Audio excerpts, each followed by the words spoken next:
So here we have part of the original chain that actually enclosed the Golden Horn. So as you know, in Constantinople, the Byzantines put a chain in the entrance of the Golden Horn so that the ships couldn't come in, because the walls by the Golden Horn were actually one of the weakest points of the defense of the city.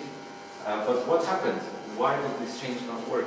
Well, because the conqueror, the Ottoman conqueror, Fatih Sultan Mehmed, was actually a very creative fellow. So he said, you know, if we can't go by sea, we will go by land. So if you look here we have a map of the old peninsula of Constantinople, and these are the locations where the two chains were located. So how did he come into the Golden Horn?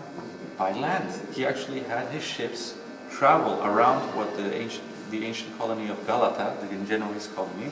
They put logs on the ground, and through these logs they pulled and pushed the ships, and eventually they made it here to the Haliç, the Golden Horn, which greatly weakened Byzantine defenses. Because until then, most of the Byzantine defenses were focused on the siege from the land walls, and these are the sections where the heavy bombardment was happening.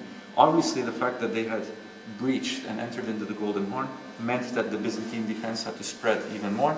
The Byzantine defense was very small. We're only talking about 5,000 people. This includes the Genoese allies that agreed to help the Byzantine military, versus hundreds of thousands of Ottoman soldiers. So obviously the defense couldn't last for long. It did pretty well. It lasted 5 weeks, given the circumstances. That's pretty good. But at the end of the 5 weeks, finally, where the bombardment was heaviest, the wall was eventually breached, and the Ottoman army was able to enter.